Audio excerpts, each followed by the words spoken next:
나와서 하시겠습니다. 최정희 약사님은 진구의 희망야국을 운영하고 계십니다.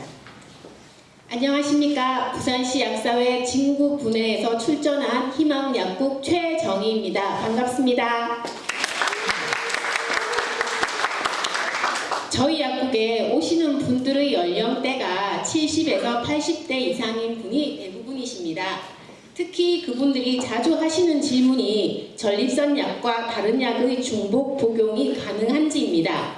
실제 상황에서 이렇게 질문하십니다. 이거하고 같이 먹어도 되나? 감기약과 전립선 비대증 약을 동시에 복용해도 되는지 문의하는 분이 계셔서 그 상황을 복생복사무회에서 재현해 보겠습니다. 근처 의원에서 전립선 약과 피부 가려움증 약을 처방받으신 78세 최철호님. 네. 저희 희망약국 단골분이십니다.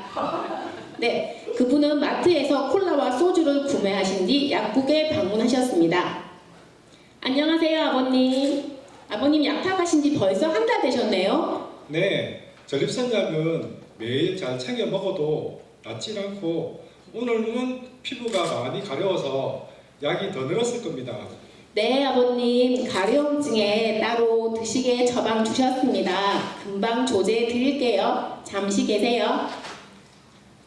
조제 후. 아버님, 전립선 약은 주무시기 30분 전에 꼭 복용하시고 일어설 때 어지러울 수 있으니 밤에 소변 보러 가실 때에는 일단 앉았다가 천천히 일어나세요.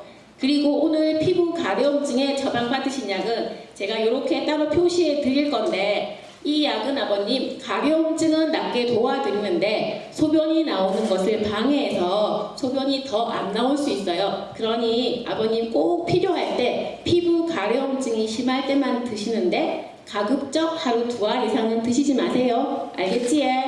네, 알겠습니다. 그리고 요즘 입이 마르고 코가 자주 막혀요. 판코라고 콘택도 같이 주세요. 같이 먹으면 되죠? 아버님 절대 안 됩니다. 판콜 자체가 종합감기약인데 콘택까지 드시면 너무 강합니다. 더군다나 아버님은 전립선 약을 드시고 계신데 판콜의 성분 2가지는 소변 나오는 것을 더 힘들게 해서 전립선 기능에 더 문제가 생길 수 있어요. 아버님 조금 전에 피부약이 소변이 더 안 나올 수 있다고 설명드렸죠. 판콜과 콘택에도 처방받으신 피부약 성분과 똑같은 성분이 들어있어요. 그러니 아버님 절대 같이 드시면 안 됩니다. 아, 맞아요. 이제 같이 먹으면 안 되겠네요. 네, 아버님 제가 평소에 유심히 봤는데 오늘도 마트에서 콜라와 소주를 사오셨는데 자주 드시나요? 매일 먹고 있습니다. 아버님 콜라나 소주 같은 음료는 우리 몸속에 더 많은 물을 끌어당겨 소변으로 내보내는 이뇨작용을 합니다. 아버님 몸 구석구석에 있는 여분의 물까지 정말 쪽쪽 빼내 소변을 더 자주 보게 하고 몸속에 물이 없으니 아버님 입도 마르시고 장에도 물이 없으니 변비가 생기시고 아버님 또 피부도 건조해져서 훨씬 더 간지러우신 거예요. 아, 진짜 몰랐네요. 그래서 내가 변비가 심했는가 봐. 아버님 술과 콜라는 아버님 증세를 더욱 악화시켜요. 이제는 꼭 줄이셔야 합니다. 좋아하는 거 다 먹지 말라면 뭘 먹으라고요? 우리 몸의 70%가 물로 구성되어 있대요. 그러니 아버님은 일단 물을 많이 드셔야 돼요. 네, 알겠는데 내가 물은 잘 안 마십니다. 목에 탁 걸리는 것 같아서. 아버님이 더 건강해지시기 위해서는 약국에서 혈액순환제나 비타민을 사서 더 드시기보다 아버님의 식생활 습관을 조금씩 바꾸는 게 먼저예요. 우선 아버님 볶거나 튀긴 음식은 줄이시고 콜라도 반드시 줄이시고 수분 보충을 위해 집에서 미지근한 물에다가 아버님 소금 집에 있는 거 한 꼬집 넣어서 휘휘 저어서 천천히 간간하게 마셔보세요. 물이 목에 안 걸리고 잘 넘어갈 거예요. 아버님 몸에 수분이 보충이 되면 가려움증도 훨씬 덜 하실 거예요. 소금은 아무거나 넣으면 됩니까? 네, 집에 있는 천일염, 죽염 한 꼬집 정도 넣고 미지근하게 드시고 아버님 외출하실 때 밖에서 콜라 사 드시지 말고 나가서도 챙겨 드셔보세요. 네, 돈 늘은 것도 아니고 해볼게요. 그런데 코 막힐 때는 어떻게 해야 됩니까? 아버님 아까 설명드렸듯이 전립선약을 드시는데 몸살이 있거나 코 막힐 때는 판코를 드시기보다 한방제제를 따뜻하게 데워 드시거나 생강차, 모과차를 드셔보세요. 그리고 따뜻한 물로 샤워하시거나 주무시기 전에 따뜻한 수건을 코에 대시고 숨을 몇 번 쉬신 다음에 머리맡에 젖은 수건 두고 주무시면 아침 코 막힘이 훨씬 덜 하실 거예요. 네, 약사님 덕분에 몰랐던 거 많이 알게 되었습니다. 고맙습니다. 설명하신 대로 잘 해볼게요. 네, 아버님. 오늘 설명드린 거 꼭 기억하세요. 그리고 판콜 같은 종합감 약은 아버님 여러 가지 이유로 전립선 불편함으로 약을 복용하시는 분들에게는 영향을 미칠 수 있답니다. TV에 나오고 우리가 이름을 알고 있는 약이라도 안심하고 드시면 안 되니 꼭 다시 한번 희망약국에서 확인하고 드세요. 아버님 오늘 약 지어드린 거 잘 챙겨 드시고 다음 달에 뵙겠습니다. 조심히 네. 가세요. 안녕히 계세요. 네, 박수 부탁드립니다. 다음에는 정혜윤 송민정 약사님, 동아대 약제부에서 근무하고 계신 약사입니다. 나오시기 바랍니다. 안녕하세요. 오늘 복약 상담 진행할 성민정 약사입니다. 안녕하세요. 오시느라 고생 많으셨어요. 환자분 확인하겠습니다. 성함이 어떻게 되세요? 정혜윤입니다. 네. 먼저 가장 불편함을 느끼는 증상이 무엇인지 여쭤봐도 될까요? 오른손이 많이 떨리는 게 가장 불편합니다. 아, 그러시군요. 마침 해당 증상을 조절하는 약제도 처방되어 있어요. 오늘 처방받으신 약물들 설명드릴게요. 네. 우선 25에 100mg 명도파 바나를 하루 3번 식사하시고 드실 건데요. 여기 보시면 조금 크기가 작은 빨간색 약이에요. 그래서 하루에 총 150mg의 레보도파를 복용하시는 거고요. 이 약은 도파민제인데요. 파킨슨병의 주 원인이 뇌의 도파민 분비가 줄어든 거라서 부족한 도파민을 보충해서 떨림이나 운동이 느려지는 서동과 같은 운동 증상들을 호전시켜주는 작용을 해요. 규칙적으로 복용하는 것이 가장 중요하고요. 네. 그런데 처음 복용하시게 되면 어지러움이나 메스꺼움 같은 위장관 부작용이 나타나실 수 있어요. 보통 최대 2주 정도면 적응이 되는데 식후 복용으로 처방돼 있어서 심하시진 않을 거예요. 네, 알겠습니다. 이제 나머지 부작용들 알려드릴게요. 어지러움 나타나실 수 있고 눕거나 앉아있다가 일어날 때 기립성 저혈압 있으실 수 있어요. 그래서 천천히 일어나는 습관 들이시고 물도 많이 마셔주세요. 그 외에도 불면이나 입마른 같은 부작용 있으실 수 있고요. 약 색깔 때문에 대소변 색이 진해질 수도 있는데 무해한 증상이니 걱정하지 않으셔도 됩니다. 말씀드린 것 외에도 불편하신 점 생기시면 저희에게 문의해주세요. 이 약은 위장장애만 없다면 식전에 복용하는 게 흡수율도 좋고 작용시간도 오래 지속돼요. 이번에 복용하시고 괜찮으시면 다음 진료 보실 때 알려주시면 좋을 것 같아요. 음식은 따로 조심할 것이 있나요? 아니요. 다만 이 약이 흡수될 때 단백질 성분이랑 경쟁을 해서 평소보다 고기를 많이 드셨다거나 고단백 식이를 하신 경우에는 식사와 약 복용 간격을 기존보다 늘려주세요. 네, 알겠습니다. 네, 그리고 환자분 가장 불편하다고 하신 떨림 증상을 감추는 약에 대해서 설명드릴게요. 트리액신이라는 이름의 노란색 알약이고요. 이번에 반할 처방되었어요. 약효가 있을 때만 떨림 증상을 감추어주는 약이라서 매일 드실 필요 없이 떨림 증상을 감추고 싶으신 경우에만 복용하시면 돼요. 정해진 복용 횟수나 최대 용량은 따로 없기 때문에 부작용 없는 선에서 하루에 여러 번도 복용하실 수 있어요. 환자분들마다 약효가 나타나는 시간, 유지 시간, 필요한 용량이 달라서 환자분께서 확인을 해보셔야 돼요. 어떻게 확인할 수 있나요? 떨림 증상 있을 때 반알 드셔보시고 떨림이 멎는 시간, 즉 효과가 나타나는 데 걸리는 시간을 확인해 주세요. 보통 1시간 이내로 효과가 나타나거든요. 그래서 떨림이 멎지 않는다면 반알로는 부족하신 거니까 반알 더 복용해 보시고 맞는 용량 찾으시면 됩니다. 두 번째로 떨림이 다시 나타나는 시간을 확인해 주시면 약효 지속 시간을 알 수가 있고요. 이렇게 측정된 시간과 용량 바탕으로 해서 환자분 필요에 맞춰서 복용하시면 돼요. 예를 들어 30분 만에 효과가 나타나고 4시간 지속되는데 오후 3시부터 환자분이 떨림 증상을 감추고 싶으시다면 언제 복용하시면 될까요? 2 2시 반? 맞습니다. 그리고 효과 지속 시간에 따라서 추가로 복용하시거나 하시면 돼요. 그럼 부작용은 어떤 게 있나요? 습관적으로 복용할 경우에 입마름, 변비, 배뇨장애, 시력장애, 기억장애, 혼돈, 환각 등이 나타날 수 있어요. 특히 70세 이상에서 많이 나타나고요. 부작용이 너무 무섭고 많네요. 최대한 안 먹는 게 좋겠어요. 필요하실 때는 꼭 드시는 게 떨림 증상 관리나 삶의 질 측면에서 훨씬 도움 받으실 수 있으세요. 필요할 때만 복용하시면 부작용 나타날 확률도 적고 나타나더라도 복용 간격을 늘리거나 중단하는 것으로 관리 가능하시니까 너무 걱정하지 않으셔도 됩니다. 중단했는데도 증상이 계속된다면 이 약이 아니라 다른 게 원인일 수가 있어서 그때는 진료 보셔야 되고요. 영구적으로 남는 부작용은 아니고 회복 가능한 거군요. 알겠습니다. 네, 혹시 최근에 안과 진료 보신 적 있으실까요? 아니요, 그런데 최근에 눈이 좀 침침하고 점 같은 게 보여서 안 그래도 가려고 했었어요. 그러시군요. 많이 불편하시겠어요. 이 약이 녹내장 종류 중에 폐쇄각 녹내장일 경우에 질병을 악화시킬 수 있어서 복용 금기에 해당해요. 마침 안과 진료 볼 예정이라고 하시니까 확인하시고 복용하시면 더 좋을 것 같네요. 네, 감사합니다, 박사님. 네. 그리고 떨림 증상 정도가 파킨슨병 진행 정도를 나타내는 건 아니에요. 떨림이 심해진다고 해서 파킨슨병이 반드시 악화되었다고 볼 수도 없고 심리적인 영향도 있기 때문에 필요할 때 약 복용하시는 것과 함께 심리적 안정감 유지할 수 있도록 하시면 불편하신 증상 관리에 도움 되실 거예요.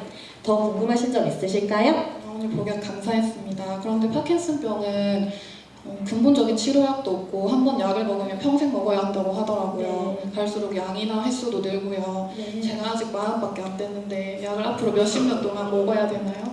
파킨슨병은 시간이 지남에 따라 서서히 진행되는 질환이기 때문에 증상 조절을 위해서는 약을 계속 복용하셔야 하고 양이랑 횟수가 늘 수 있는 것도 맞지만 약물 치료를 늦게 시작한다고 해서 복용하는 양이나 횟수가 천천히 늘어나는 건 아니에요. 오히려 고생은 고생대로 하시고 처음부터 많은 양을 여러 번 드셔야 하실 수도 있어요. 약물 치료가 필요한 최적기에 치료 시작하시는 게 질병 관리와 삶의 질 향상에 큰 도움이 됩니다.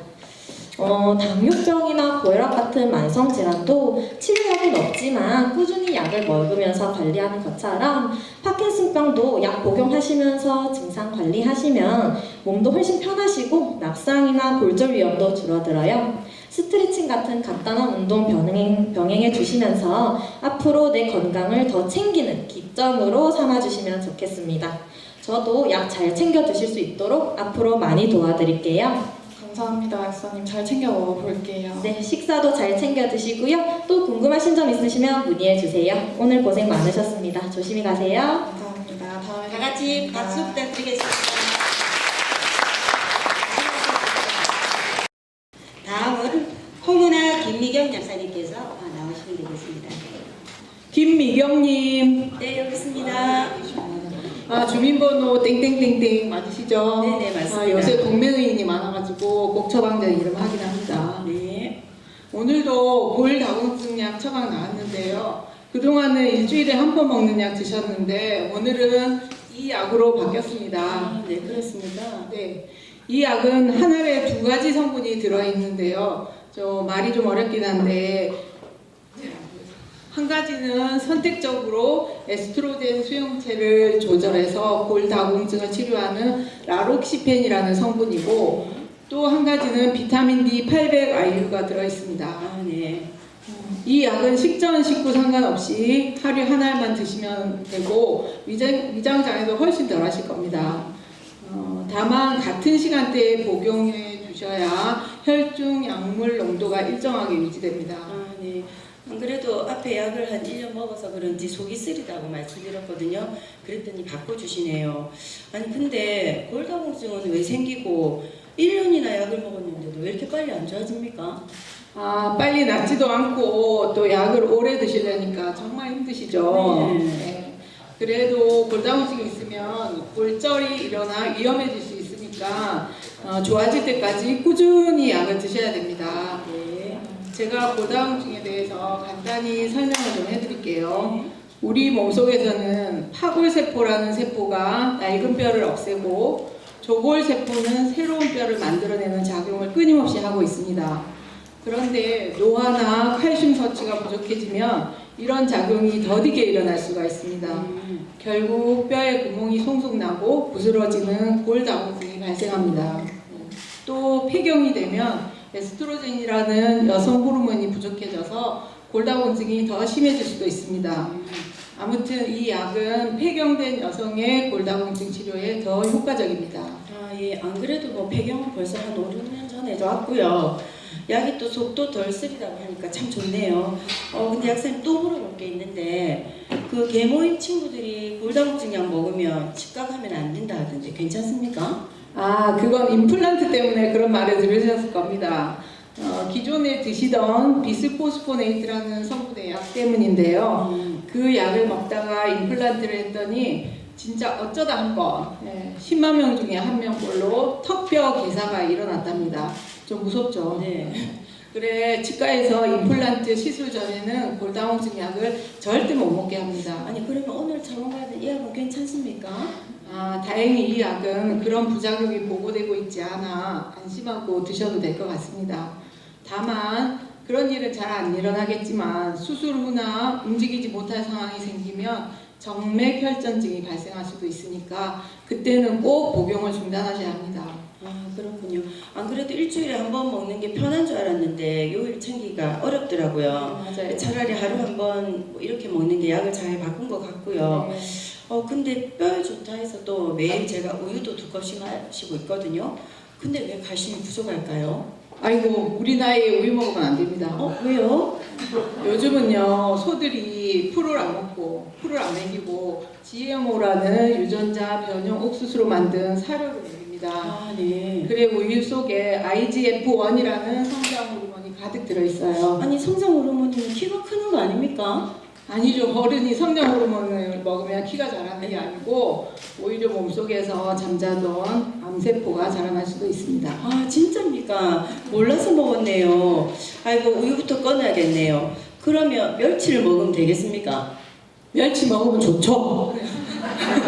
근데 도대체 기장 멸치를 얼마나 먹어야 골다공증에 도움이 될지 모르겠네요. 아 그것도 그렇네요. 네, 요즘은 증상에 딱 맞는 좋은 약들이 워낙 많이 나와서 음식으로 섭취가 안 되는 영양소 문제가 어느 정도 해결이 됩니다.